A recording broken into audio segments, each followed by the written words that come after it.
Tammy earlier, she has not had any call-ins or write-ins or emails or anything.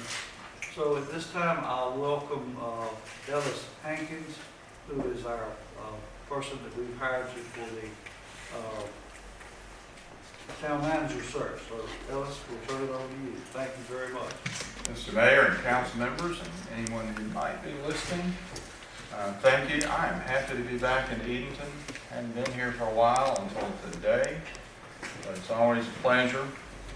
So I've got a very brief PowerPoint presentation to go over with you, and then I would like to discuss with you one of the thing that is on the screen, the timeline, proposed timeline for the search process for you all to consider and make any changes to that you might like. Then also the job ad to be posted to officially kick this process off. So Tammy, wherever that little PowerPoint presentation is, if we can get that, I've got just a few slides to kind of hit some highlights, tell you a little about the process, but maybe more importantly, anyone who may be listening, a little bit of information to them about this process. So I'm Ellis Hankins. One of the things I do in my attempted but utterly unsuccessful retirement is work, doing this consulting work with folks like you all as a member of the Mercer Group, which is a nationwide public sector consulting firm. I retired from my day job at the State Municipal League, the North Carolina League of Municipalities, 7 years ago. And I knew I wanted to do some teaching, and I've done more of that, and I thoroughly enjoy that. It's hard work, as a friend of mine said. Yes, it is. But I get to teach some bright, responsible young folks, future city and county manager types. And I still have a law license. I'm a county attorney and a town attorney to keep my hand in. But I thoroughly enjoy doing this consulting work, plus some volunteer work and some public service.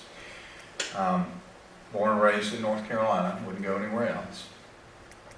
So these town manager search processes, I do want to hit the highlights for you all, and maybe even more importantly for the information of some folks in town about the town manager position and what the town manager does, and Marie probably does lots of things most folks never even know. To help you all move this town ahead. So obviously the way the council manager form of government works, and it's prevalent in North Carolina, unlike some other states, and I think that's one of the things that really sets our state apart and makes local government better in this state than I think in most other states.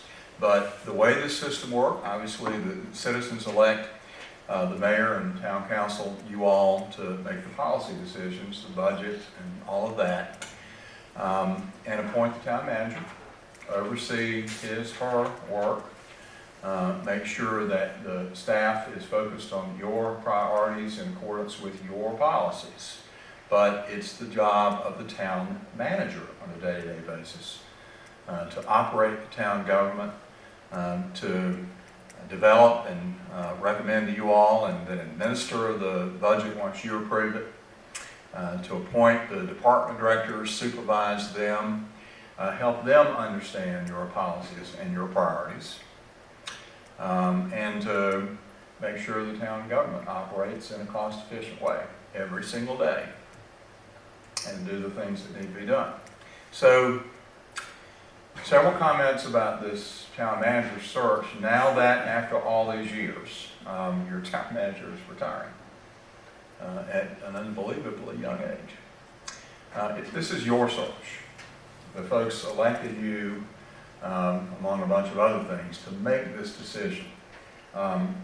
You need advice from lots of other folks, and I've spent today talking with your department directors and with each of you all.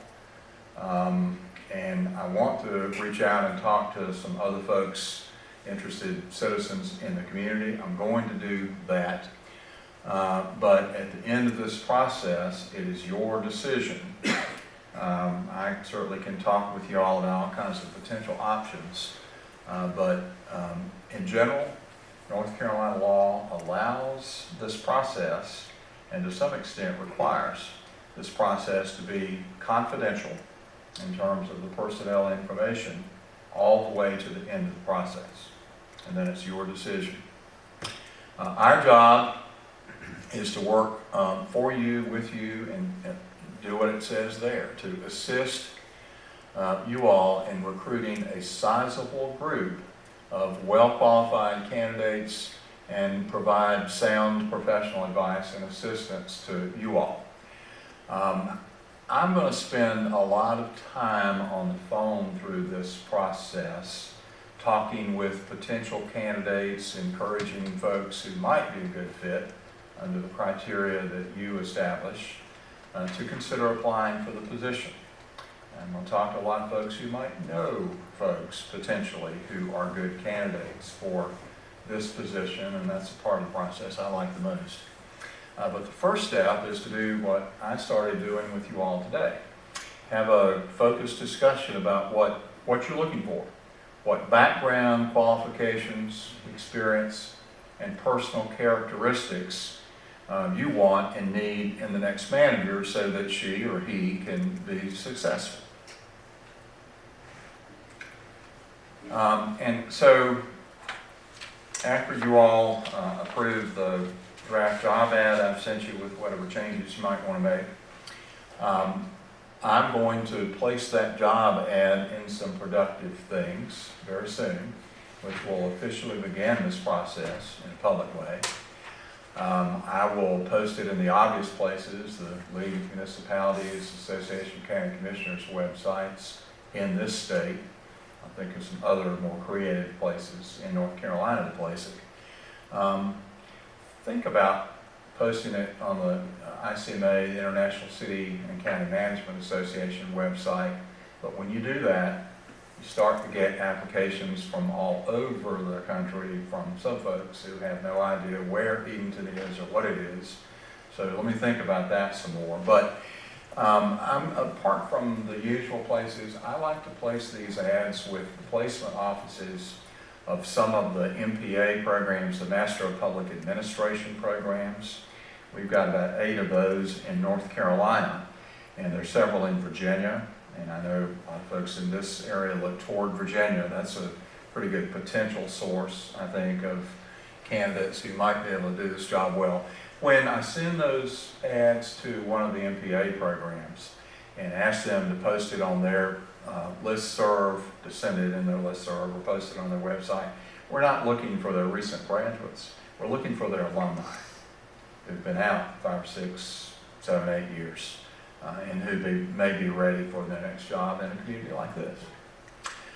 But then after I finish these conversations, I'm going to prepare a draft of a recruitment brochure.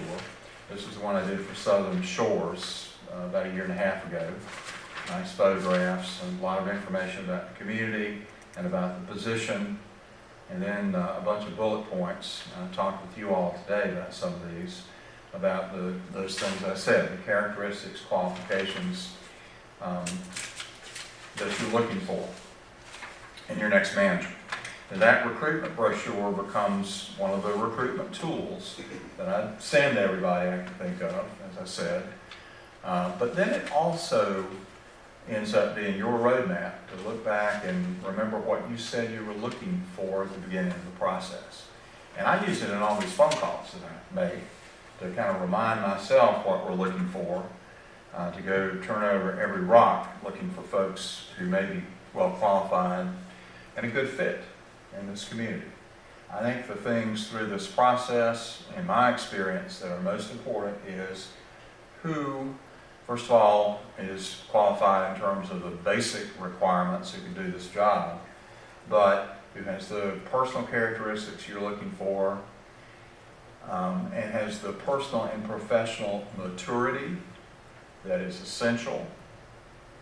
And I spend a lot of time on the phone assessing that when I talk with these folks. And just who would be a good fit, potentially, in this community. Some folks would be, some would not. When you all finish approving this recruitment brochure, then I start distributing that, and then I start making those recruiting phone calls. It's active recruiting. We don't just sit, wait for applications. That's an essential part of this process. Trying to achieve a pool of a good number of strong, very well qualified folks, and a diverse pool, diverse in every way that we can make it. So that you at the end of this process have an opportunity to compare and contrast a number of folks who potentially can do this job. That's what you need to be in a position to do. We'll keep you all informed of what we're doing and how we're doing. In this proposed timeline, if it stays the way I proposed it, the application deadline, the soft application deadline is July 3rd. Soft applicant means if we get an application a day or two or three after the deadline, we reserve the right to consider it and for you to consider it. But at some point it becomes too late. Spend a lot of time talking with the strongest candidates, and then eventually I will send you all written information. Try to keep it as concise as we can, but it will be a lot of information about some folks who are pretty well qualified. And then I'll come meet with you in a closed session sometime around July 13th on this schedule. And want to make sure that all the candidates who are well qualified that we recommend receive fair and full consideration. Internal and external candidates all deserve the same fair and objective consideration. We always recommend that you all select about 5 to 7 semifinalists for interviews. Now, there's nothing magic about that number, but our experience is that if you invite fewer than about 5 candidates for an interview, you run a risk that one or more than one of them, after you invite them, are going to withdraw from the process. That happens more often than you would think. I just did the Appoint city manager search. They invited 5 candidates, and sure enough, one withdrew. So they interviewed 4 candidates. That happens often, and sometimes it happens later in the process. Sometimes it even happens after someone accepts a job offer, which is certainly not the way that it ought to be. But about 5 to 7 folks. You can't reasonably interview more than about 7 candidates in one day. It then becomes about a day and a half. I worked with the Rhode Island League of Cities and Towns interview or search committee several years ago, and they interviewed 11 candidates because they couldn't decide who to interview. So they interviewed 11. That's too many. You don't want to do that. So we do a lot of work after you all select those semifinalists. Before that, we'll have done a lot of work, a lot of Google searches, talk to maybe some folks who know some of these folks, trying to find out all we can about them before we recommend them to you. But once you select the semifinalists, we will finish our formal background investigation and do some preliminary reference checks. I don't want there to be any surprises. So by the time the folks appear for interviews, if we have found any fatal flaws, if someone has lied about a college degree or something like that, which doesn't happen much in town manager searches, but every now and then it does, or a significant credit issue. Obviously, these folks are going to be dealing with a lot of public money. So if there's a bankruptcy in their background or some serious credit problems, we want to know why. And sometimes there's a good explanation. Serious medical issue that caused financial problems, that's one thing. But a DWI when the person was younger and dumber in college 20 years ago, that's survivable. But last week driving a city vehicle is a big problem. So we want to know that. And sometimes we uninvite folks for an interview if we can't resolve the issue. So then we send you an interview guide, very concise written information to help you all prepare for the interviews, process to help you select interview questions, and et cetera.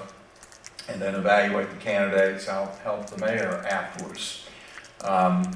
In a facilitated discussion about what you heard from those candidates in that interview, and try to help you all make those decisions. And the tentative interview day is about the end of July.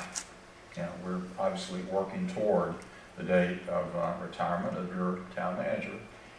We want to get to a point where your selected candidate can come and start work, engage in a productive transition period for a week, maybe 2 weeks, probably no more than that, with the retiring town manager.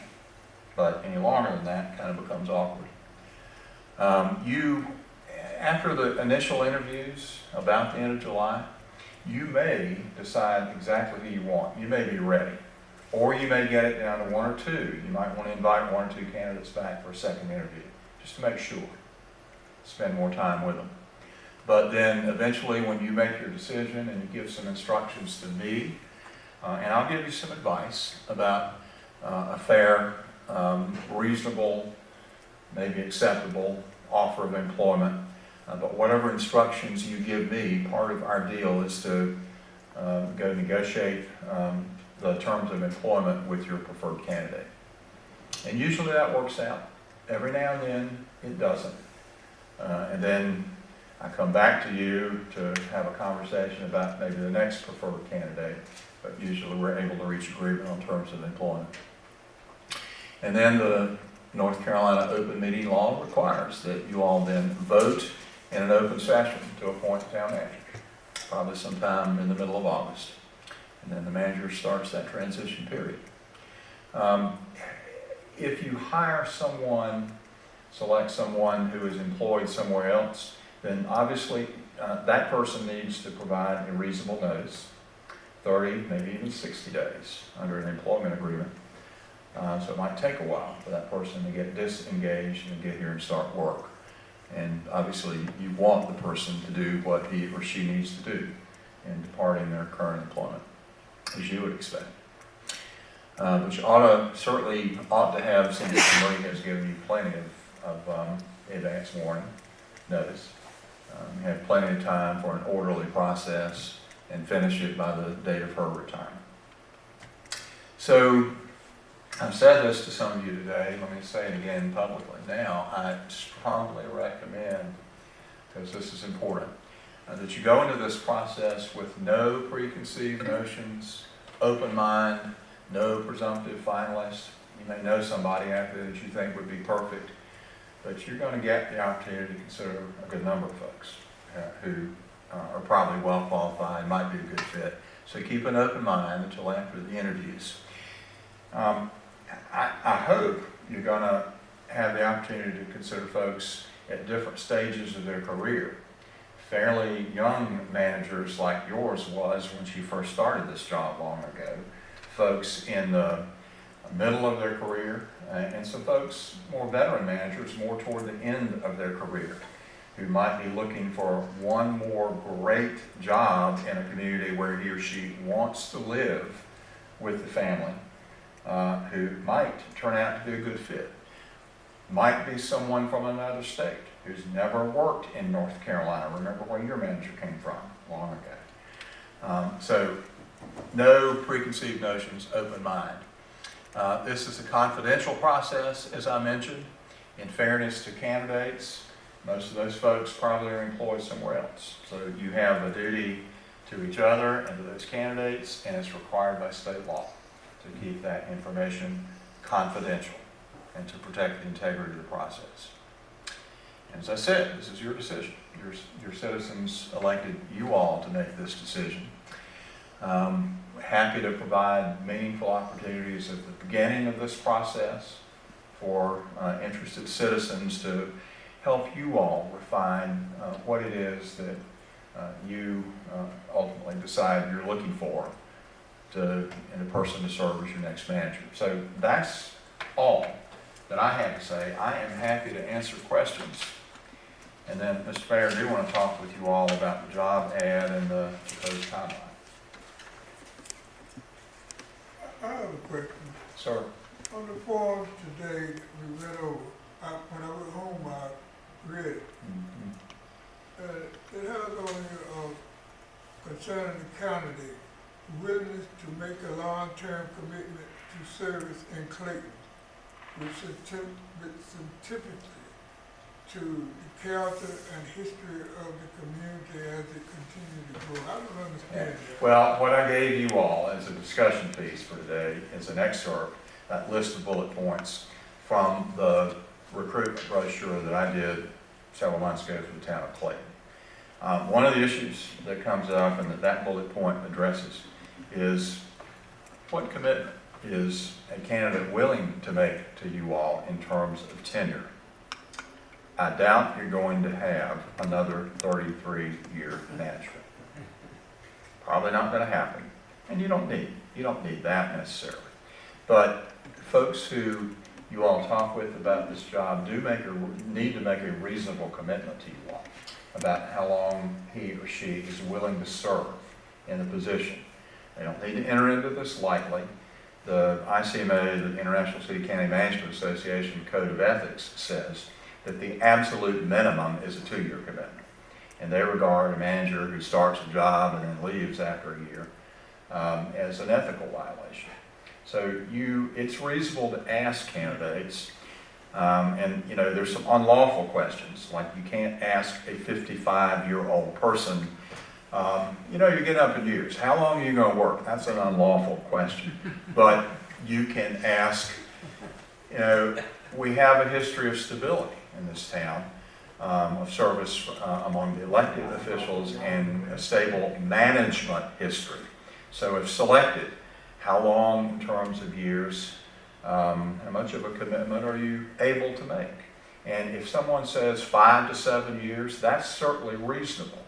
The average is probably 5 years, no more than about 7 in North Carolina these days. Sometimes it just doesn't work out, much shorter than that. So that's the tenure part. You want someone to look you in the eye and make a commitment that they are going to stay here for some reasonable period of time if you hire them. But there's some other things in that bullet point about their commitment to become invested in the community, get out and meet folks, establish those relationships. And as some of you all said today, as your current manager, long-time manager has done, become a part of the community and not just work here. So all that's important. Okay. Yeah. I promise if you ask me another question, I'll give you a shorter answer. Maybe. Other questions?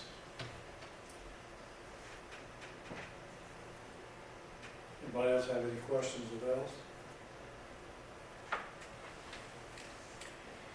Does the job ad look acceptable to you all? There's nothing magic about this job ad, I will tell you. I drafted it, sent it to Anne Marie and Tammy, and I got some help from them in filling in the blanks, and they made some good suggestions. So if you all are happy with it, I'm happy to place it, but need your advice and approval. Nothing really magic about a job ad. Purpose is to get people's attention and start a conversation.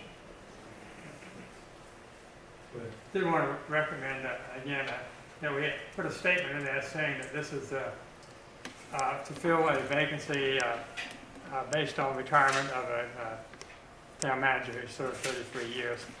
We'll certainly do that in the recruitment brochure where we go into much more detail. And potential candidates are going to look at this carefully. And then they'll call me. The best ones are probably going to call me while they're thinking about applying. And one of the things they'll want to know is why is the manager leaving? And so we'll have that conversation, I guarantee you. So in some places we put this ad, we get charged by the word. So we don't want it to be so long. We just want it to get people's attention. And we'll write more in the recruitment brochure.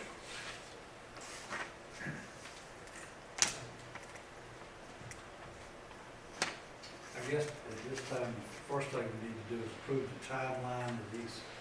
Right. So just, Whatever order, the timeline or the job ad. all right, I'll entertain a motion then to accept the timeline that Ellis has presented to us. So moved. Second. Okay, we have a Mayor, motion. before you all vote, I just, if I may, just want to make sure that you all look closely at some of those dates for your future meetings, the ones highlighted in yellow, to make sure that they work for you all. July 13th for me to come here and meet with you in a closed session about candidates, then interviews the whole day probably July 29th, if those dates work.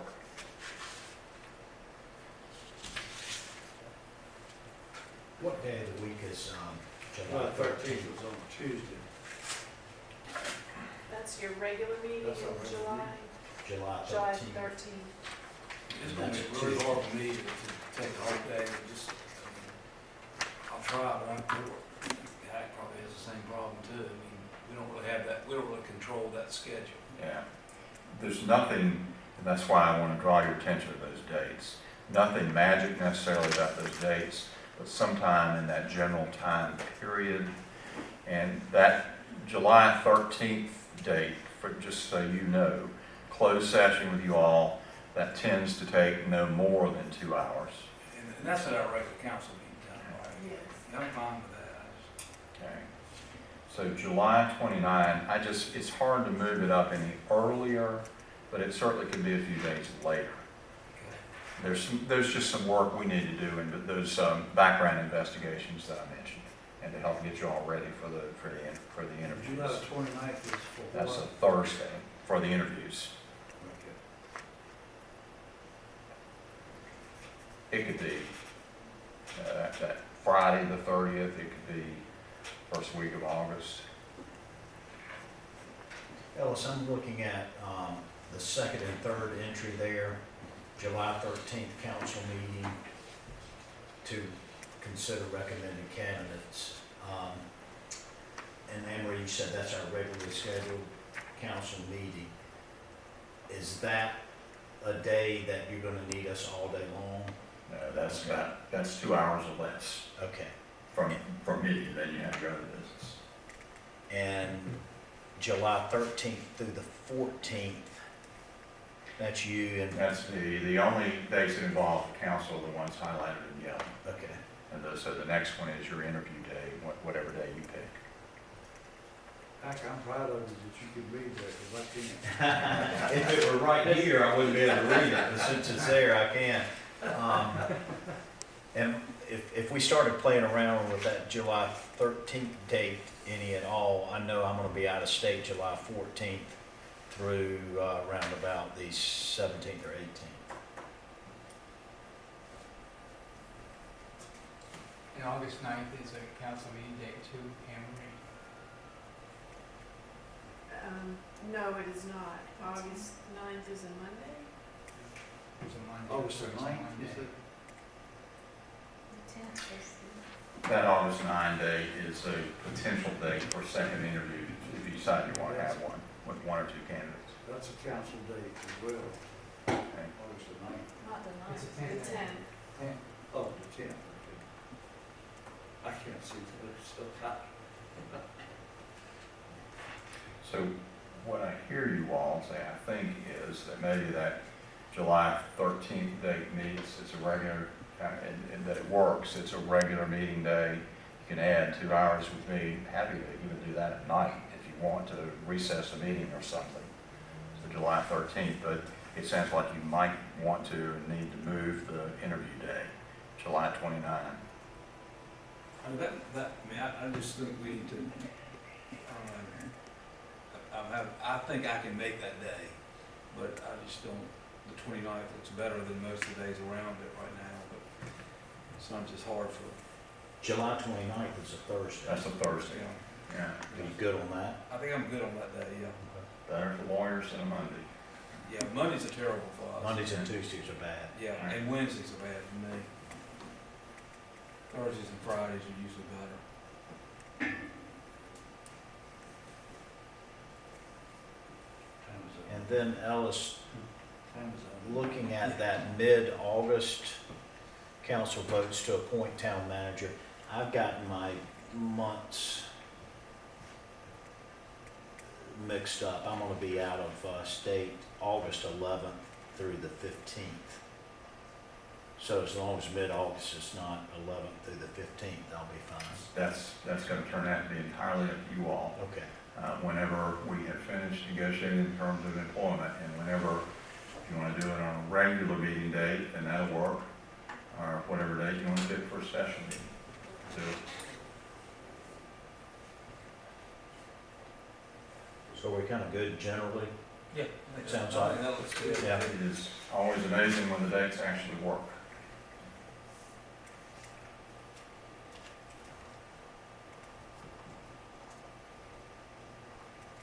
So, I think it sounds like you're all ready to approve that. So the dates are the 13th of July and the 29th of 29th. July and August the 9th. As a backup. Potentially for a second interview, Okay. if you need that.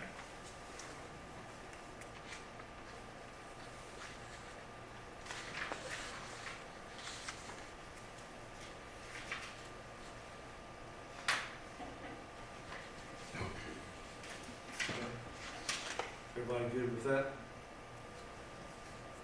And consider that informally approved. I think, do we have a motion in a second? Yes, we have a motion and Aye. a second. Any other discussion on that? All those in favor of the motion, please signify by saying aye. Aye. Opposed? Motion carried. So we have our dates. Thank you. All right, and the next one is the timeline, excuse me, the Qualifications. advertisement for the recruitment. And you just showed us that. Okay, any further discussion on the advertisement for the manager's job? Hearing none, all those in favor of the motion, I will entertain a motion. So moved. Okay, we have a motion and a second. All those in favor of the motion, please signify by saying aye. Aye. Opposed? Motion carried. So we have our dates and we have our advertisement approved. So Ellis, I guess you, Thank you all. My last comment, in the next few days, I would appreciate it if you all would let me know the names, contact information of a few folks in town who are might be particularly interested in this process, whom I should talk to.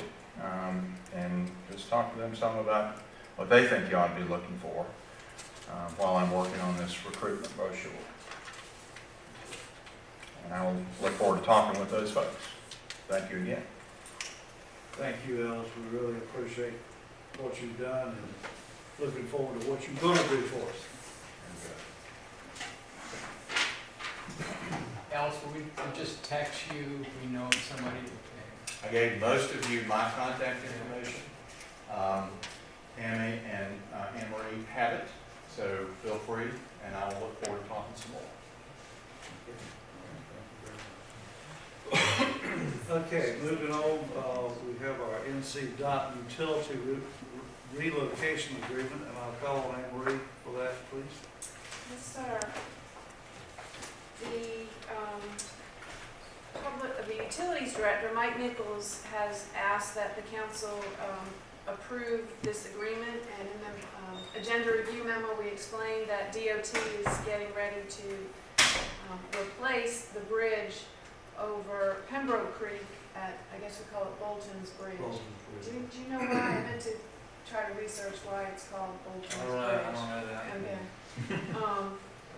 But the agreement calls for DOT to reimburse us for our expenses. Mike has obtained cost estimates from contractors. It will be a project that he will want contractors to do. We could do the work, but it just makes more sense to have a contractor come in and do the work. So we're asking for you to approve this agreement. We don't think there's any chance in the world that the agreement is going to, that Mike would start the project before the end of June, but just in case, we're going to add language to it in terms of the pre-audit certificate, that if it were not to start until, if it were to start now, or if it starts after July 1, it has to be pre-audited, and Virginia will take care of that. Okay. And the estimated cost is around $29,000. Any further questions of Van Ree on that? If not, I'll entertain a motion to proceed with that. So moved. Second. Have a motion and a second. Any further discussion? Hearing none, all those in favor of the motion, please signify by saying aye. Aye. Opposed? Okay, motion carried. May I ask just one question? Any, that would be a great place for a kayak canoe entrance into Pembroke Creek at Bolton Bridge. Can you work with the Department of Transportation to leave some space or work with it? Or is that just too far out to even bring up that subject with it? I can certainly ask them about that. and I've noticed some see people if have done there's- that on their own, but it's really tight and wooded, and that's just that's near the area that we rezoned, isn't it? Mexico? Yes, yes. That just seemed like a perfect place to get into Pembroke Creek Yeah. and come down there. I know that the state has done an awful lot of planning on it. I'm not sure at this late date what is available, but we can certainly ask, because you're I'll right, just ask it's and see beautiful if- up there. It See if there's is, any possibility to do that. I think that would be appreciated. sure.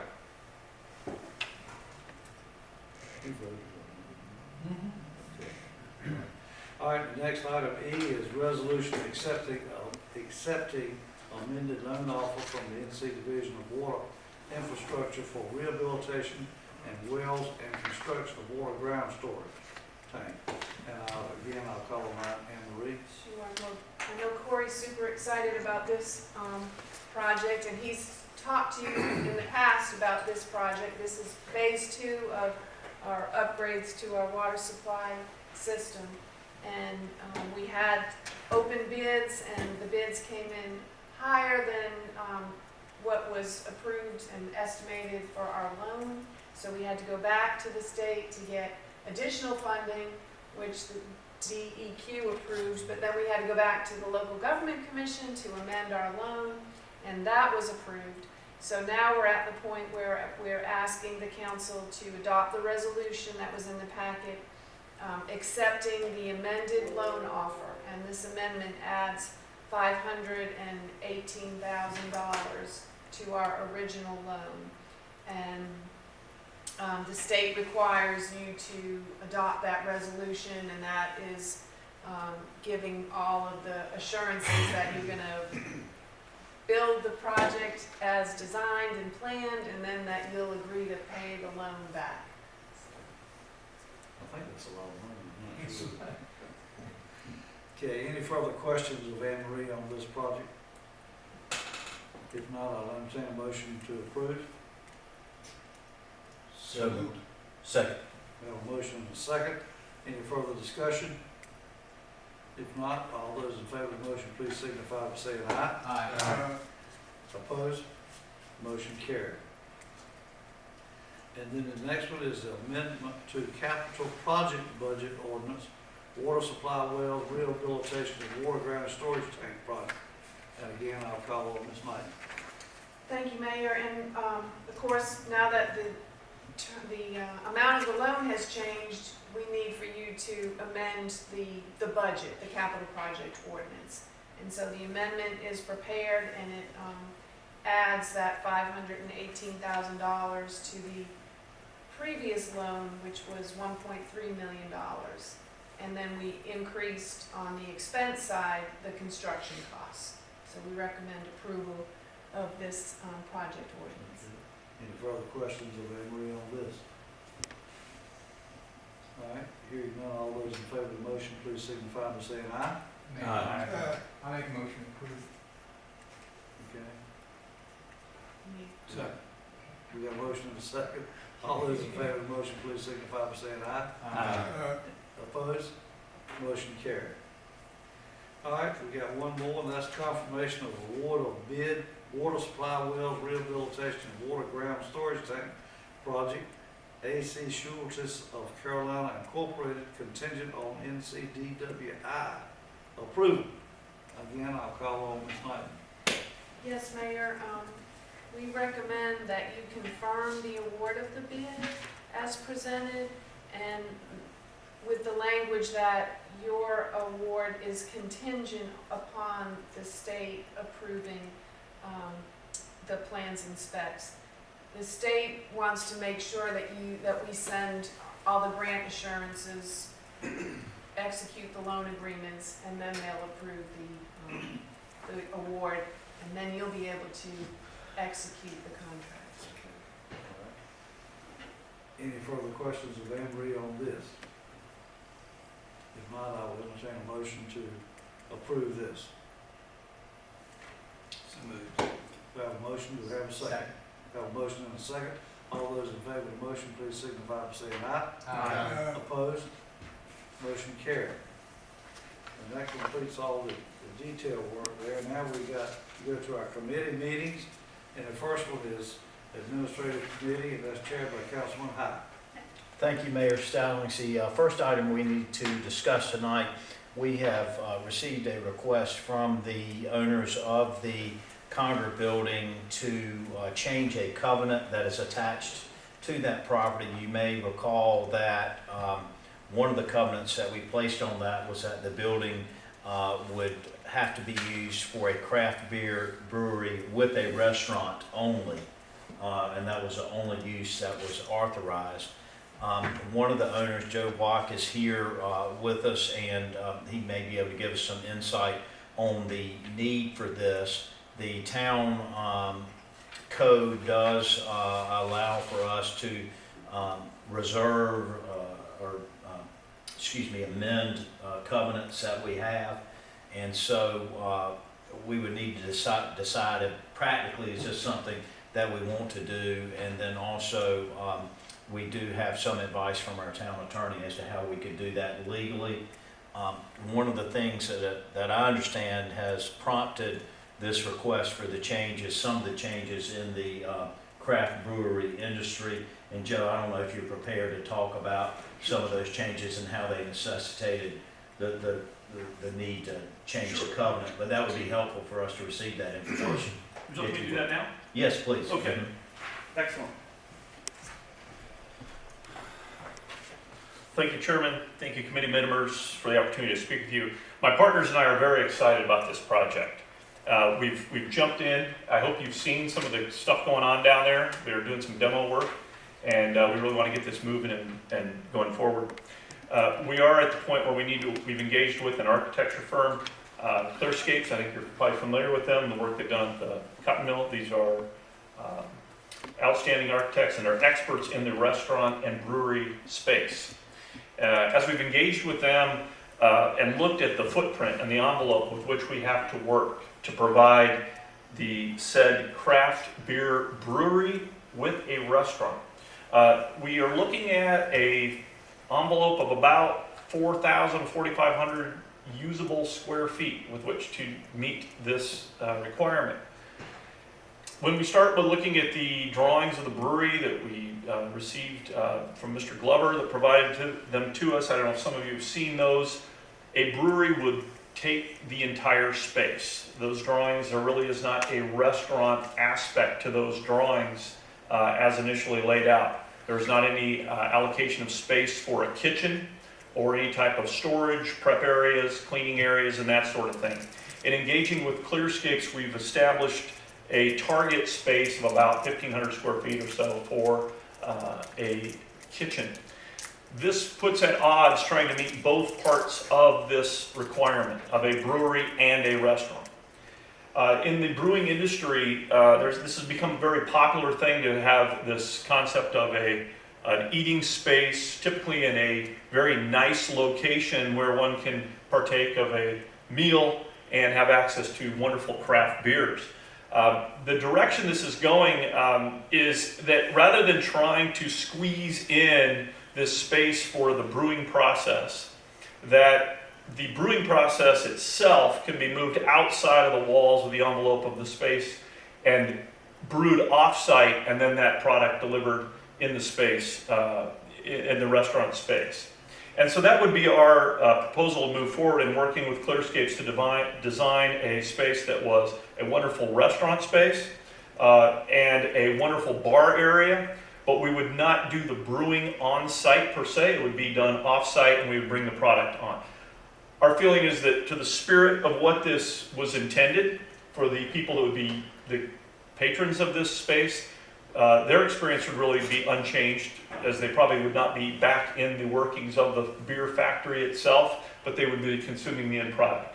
So this is our proposal would be to move this brewing off-site. So that's our request, to change this wording so that there was not a requirement for that brewing on-site. Does anybody have any questions? I've got a few. I got you. Go ahead. Joe, could it be argued that this is a less intensive use than the one that was proposed before? It seems like the approval and the covenant earlier approved both a restaurant and a brewery, which are two separate things, and kind of combined them into one use. And now you're taking one of those uses, which to me is similar to manufacture, and you're taking that off-site or someplace else, and now you just have a traditional restaurant there. So to me, it seems a less intensive use, you know, as it relates to maybe some of the neighbors' concerns. I know some of them were concerned about actually making stuff there and the fumes or whatever would come from that. To me, it seems like it may be a less intensive use of that property, which... I would agree that it is a less intense use of the property. The partners would like the opportunity to explore expansion into that eventually, if technology were to provide a way to get it into a smaller footprint. There is some direction in the industry going that way. So we would ideally not preclude the brewery, but not require it. Off-site, you're still talking about Chewan County or local in terms of the actual brewery? The actual brewery, we would probably not confine it to Chewan County. Would be North Carolina for sure. Okay. We're in talks with some brewers that we could work with to do that brewing, and likely not in the Chewan County at this point. Will this change the inside or covered or where you can't see it outside? What part of it would be covered? You say you brew it. Oh, You want to move it outside instead of inside? yeah, not only outside of the walls of the building, but actually off-site entirely. So we would likely be brewing outside of Chewan County and then bringing the beer in. So the historical aspect and the view of the building would be maintained, and that's really our goal, is to maintain the historical integrity of the building. And it actually becomes easier when we don't have to deal with brewing equipment in that process. You're still going to have service tables to serve outside, right? Yes. The serving of the product would be outside as well, indoors and outdoors. You know, what kind of fence you going to have between your business and the park over here? While not fully completed, that would be part of our proposal that we bring to the committee here to review any changes that we make to the property. But we understand there's a requirement for some shielding between the playground area and the building, both natural and structural. So we'll likely have a courtyard area with a courtyard wall is anticipated, as well as some vegetation and some natural blocking between the playground area. Just a quick thing, I think one thing that is exciting is that Joe's doing this is that he's just finishing up the circle in the fire building. Y'all can see how well he's done that. And the other thing is, I do think it's sort of less intensive, because things that all the people were worried about, the smell and all that, all of a sudden will be off-site. And I mean, I just see it as a win-win, and I think everything they're doing in the building is great. And we put them on, we can take them off. I think this is a great thing. It'll be more restaurant, and I think that's good. We had a huge discussion in this conference room here about that brewery. We went through literally there and back over this brewery. Now you're telling me it's not going to be a brewery here, it's just going to be a restaurant? How can you say that's a win-win-win? And it was sold to the public as a brewery and a restaurant. Well, I think they're still talking about selling beer. I mean, they're not, No, they're not, yeah. no. Yeah. You said a brewery, built here, made here in Edenton, and sold here in Edenton. And now you're saying just a restaurant with the stuff imported in. Well, I think that what he's saying is they've changed it, the Well, root is here. my question Yeah. is, when we sold it and he gave us a floor plan, all of this stuff was included in it. Am I right? I don't think it worked. I think what he's saying now is they bought it and they can't make it work. But when Mr. Glover purchased the land from us, he had a floor plan. That floor plan included a brewery and a kitchen. Am I right? I don't, yeah. He had a plan. He had a plan. And we sold him the land because of that plan. But to me, it's a downfall because people were looking for the beer to be brewed here in Edenton.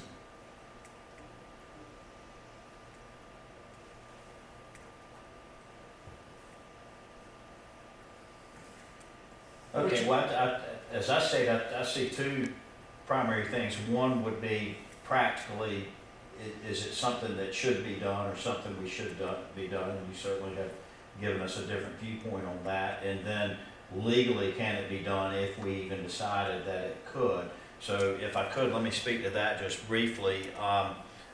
Hood Ellis, as our town attorney, took a look at it and found that Section 13 and Section 20 are two provisions that allow us as a town council to amend covenants on our property. So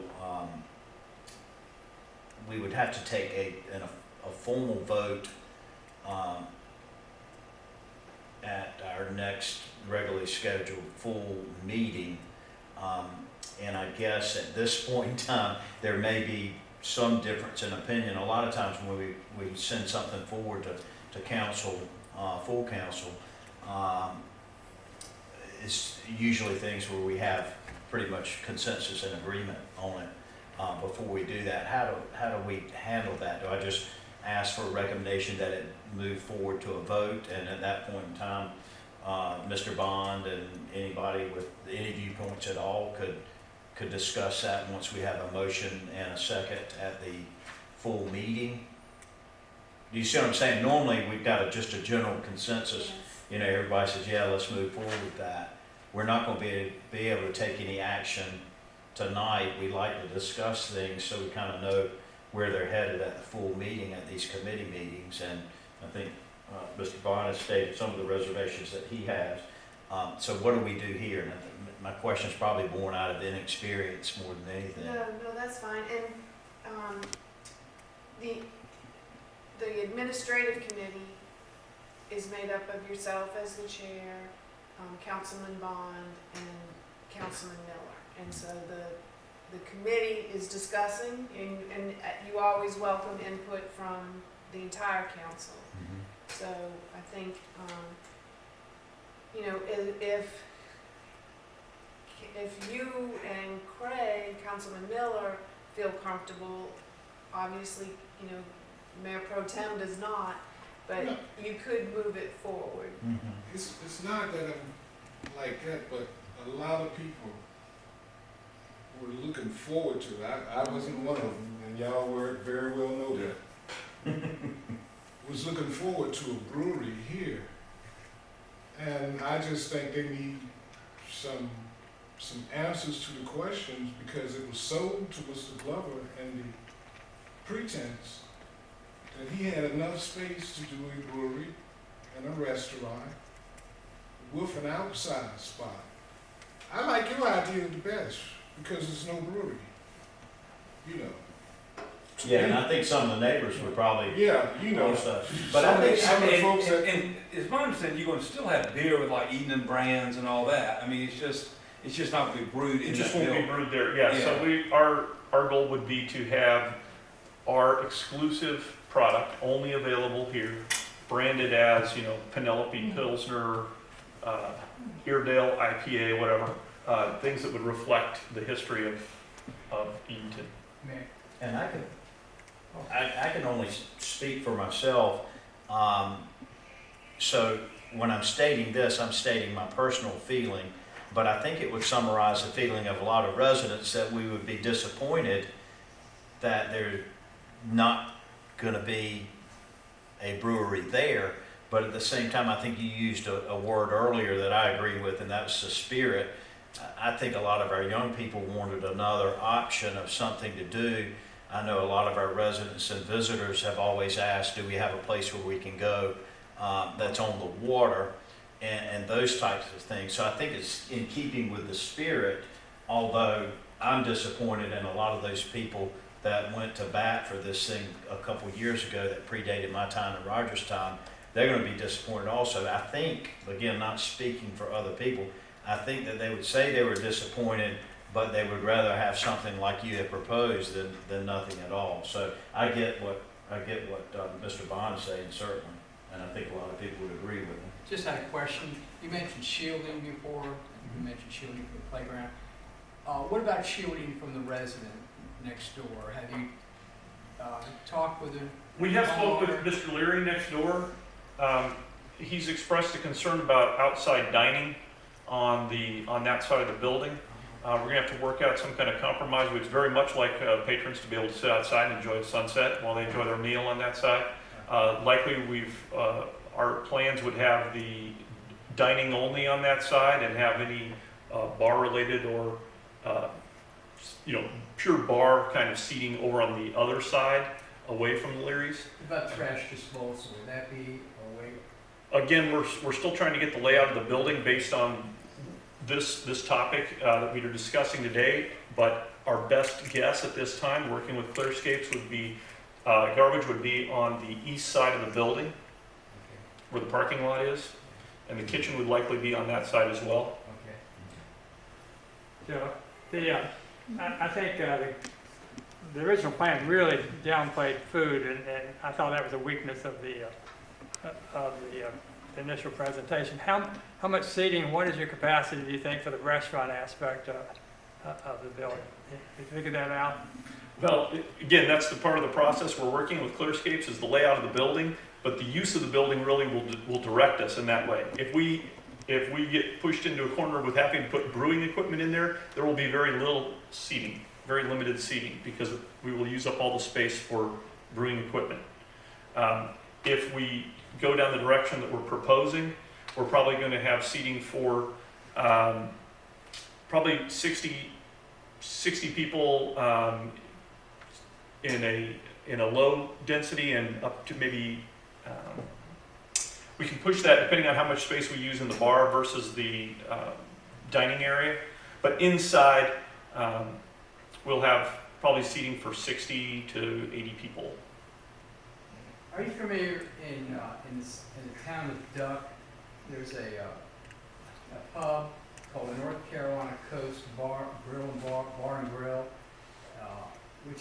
which has the kitchen, seating, a nice menu fare, and they serve craft beer. Are you familiar with that at all? I'm not familiar with that. Okay, it's right it's right across from Scarborough Fair in Duck, and it's a Do great. they brew it on site? I don't know. They do not brew it on site. There's no brewery there. No. It sounds like something very similar, and a great menu. If you're in that area, just check out the menu. So you're looking at a quite a diverse menu. Are you looking more at? Yeah, we're in the phase of determining what that's going to be. Looking for a food vendor partner to work with in the food delivery. Again, the type of food that we deliver will have a large, will set the direction for the layout of the building, depending on the type of food. Much interest in their seafood. We've heard farm to table, barbecue, oyster bar. All these things are possibilities, and the layout of the building really is driven by that design or by that type of food. And so, key to making those decisions is understanding the use. What latitude we have in the use. again, if we have to do brewing on site, it will take up most of the space. And we will be very limited in space for any kind of restaurant. I will say, if I may, if in fact you have plans that have a restaurant element from Mr. Glover, we've not been privy to those. The only designs we saw were entirely a brewery, and there was not a kitchen element to that. So we would love to see what they have, and I'm sure Clearscapes would love to see any previous work that was presented. I'd just like to reiterate what Councilman Hyde just said. People coming to this town are looking for a restaurant on the water. That is very important to them. Myself and my partners understand that, and that's one of the reasons we're pushing so hard to get the restaurant element of this to be really the focal point. We understand the importance of craft beer.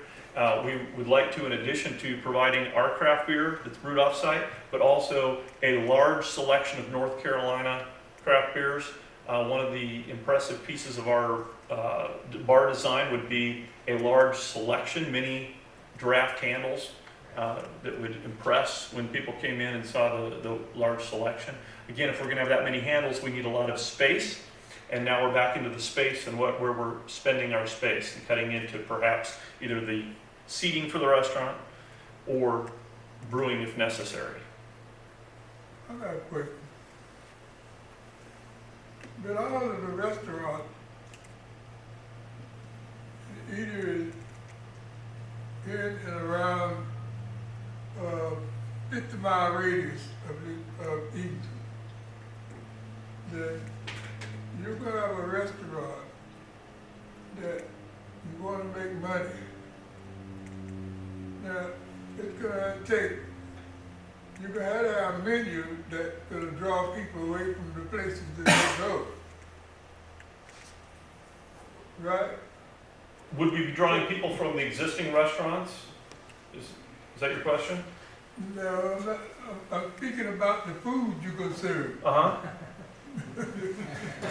Because I go to different restaurants, but most of them is out of town.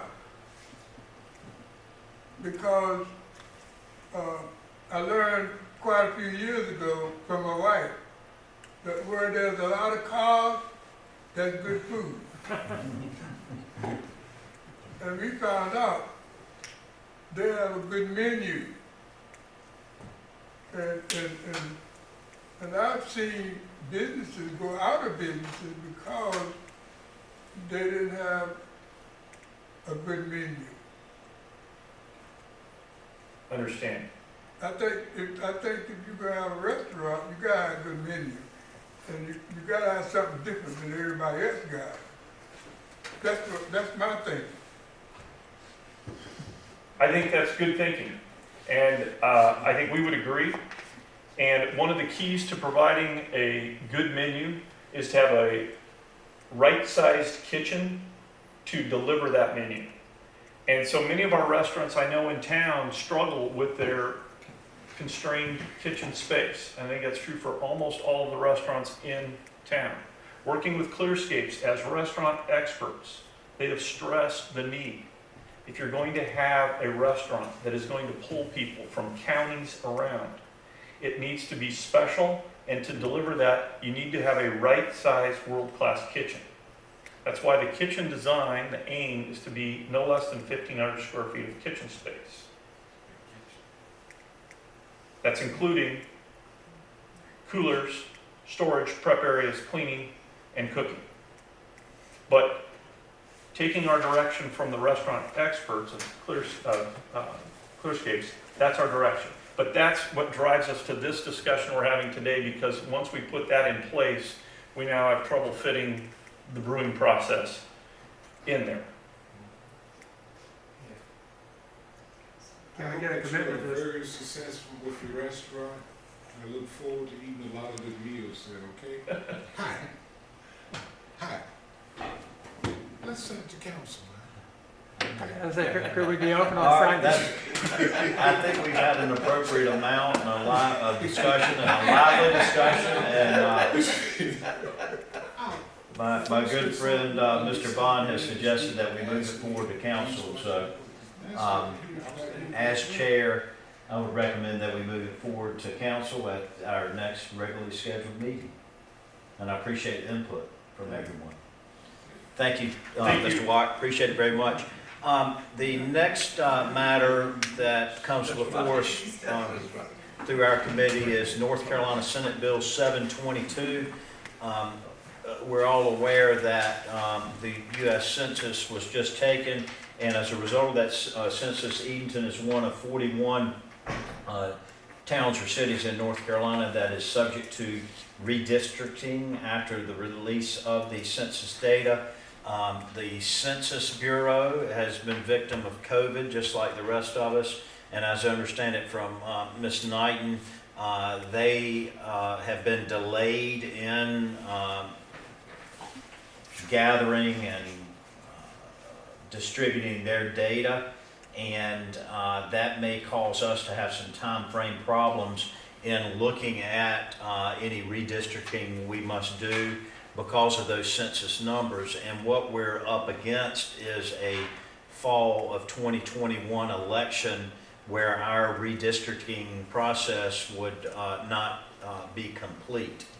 And we don't want to get caught in a situation where that's not complete and we're trying to have an election at the same time. And what the bill does that we're considering or will be considering is it authorizes towns to move back their next election in order to receive the Census Bureau data. Does that fairly describe it?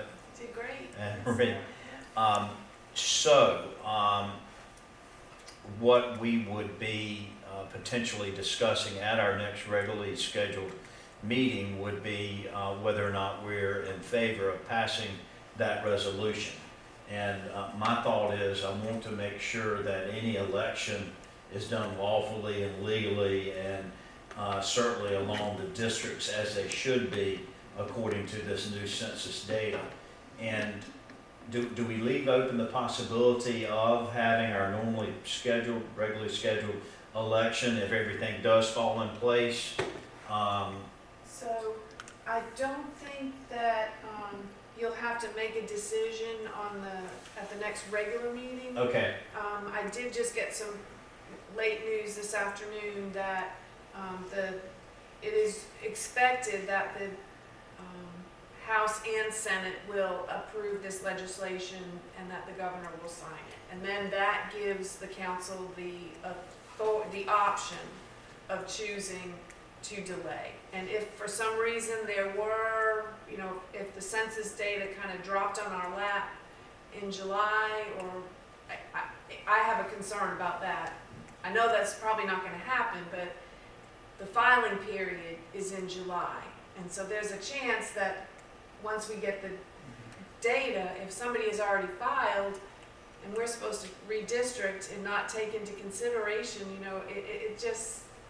it could get really messy, really messy. And one of the problems would be somebody could file for District 1 and then under redistricting, all of a sudden they're not in District 1. Exactly. That when you said a lawful election, I think that's why the General Assembly has moved forward with this legislation.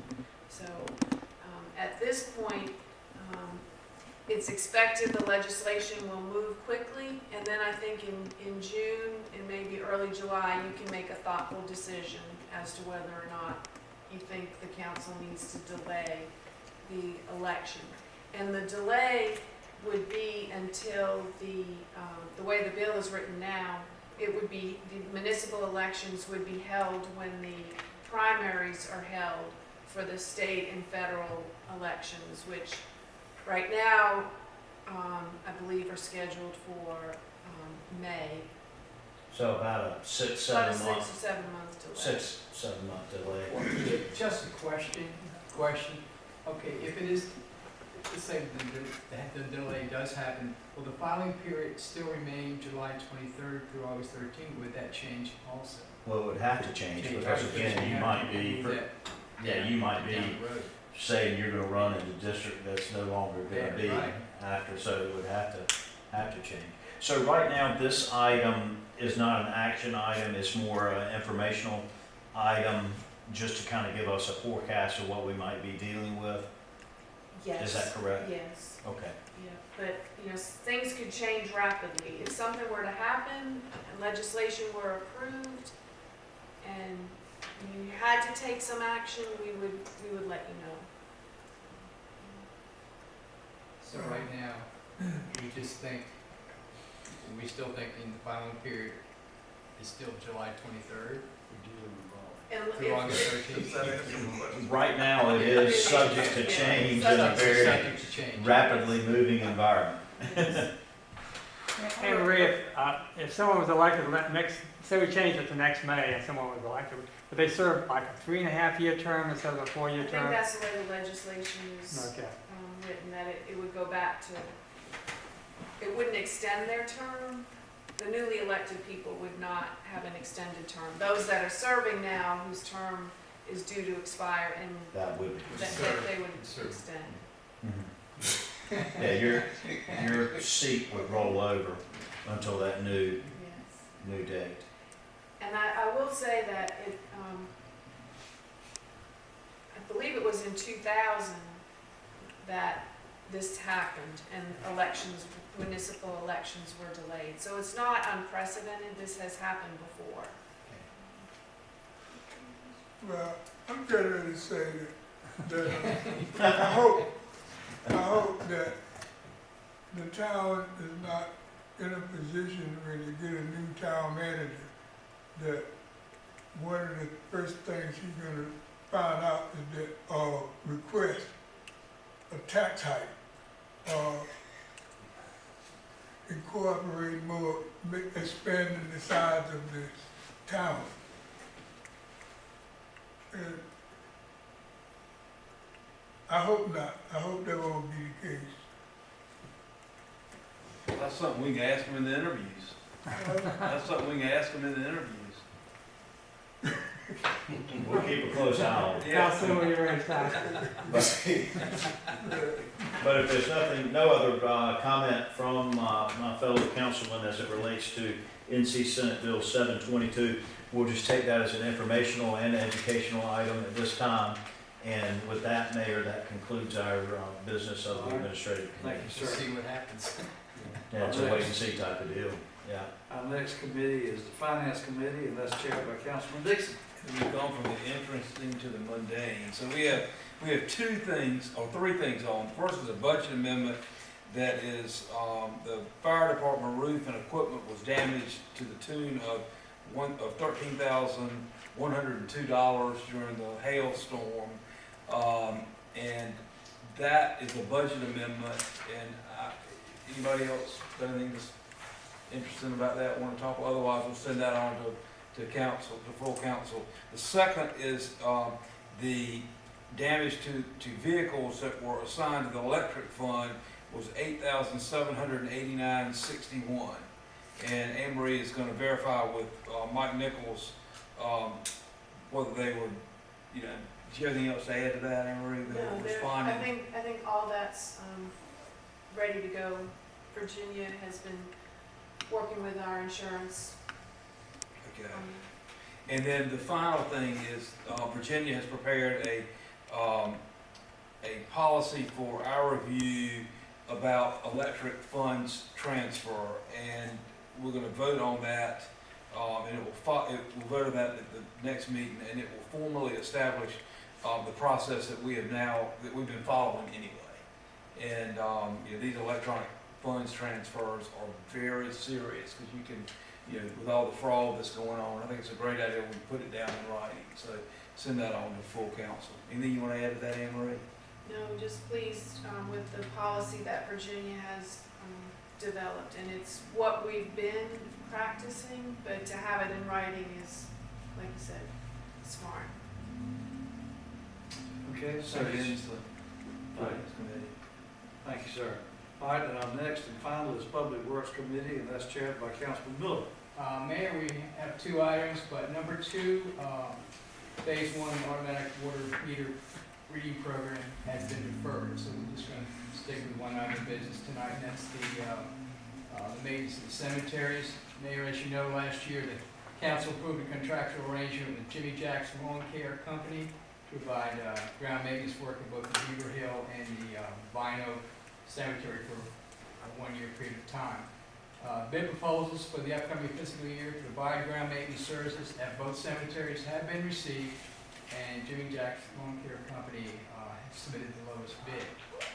Now, although the town did receive, many of us got some citizens concerned about the quality of their work at the beginning of their tenure. The company has remained committed and to the contract, and improvements have been made by the company, and I think Corey, you and your people have observed their improvements.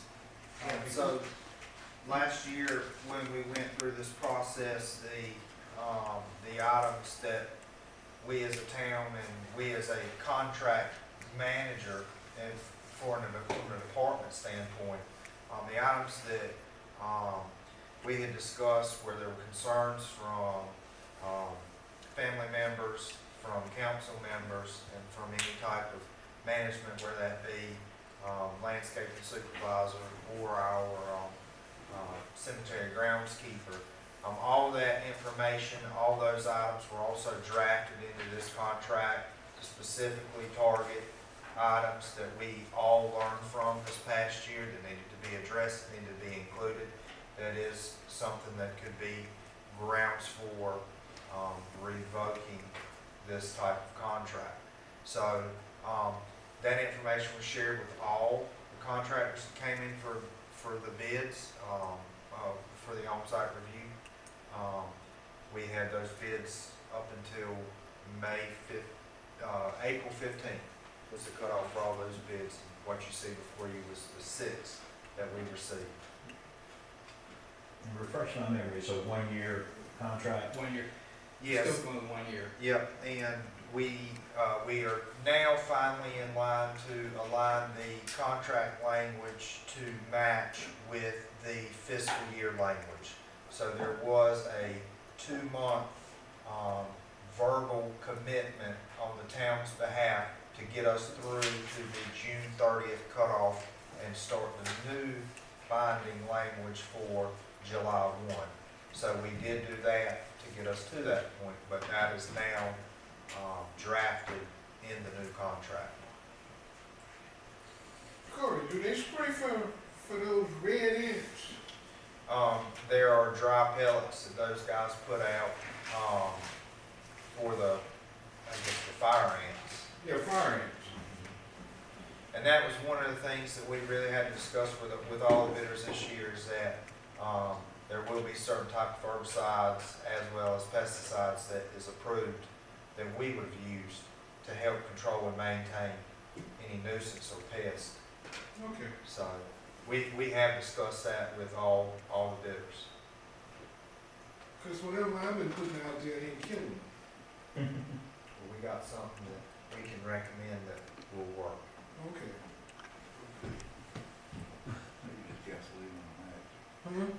Yes. Oh, man. I'm gonna come out that grade and tell my Mayor, our committee recommends for this contractual agreement with Jimmy Jack on to council. That completes our agenda, so I'll accept the motion to adjourn. So move. Have a motion? We adjourn. All right. Woo.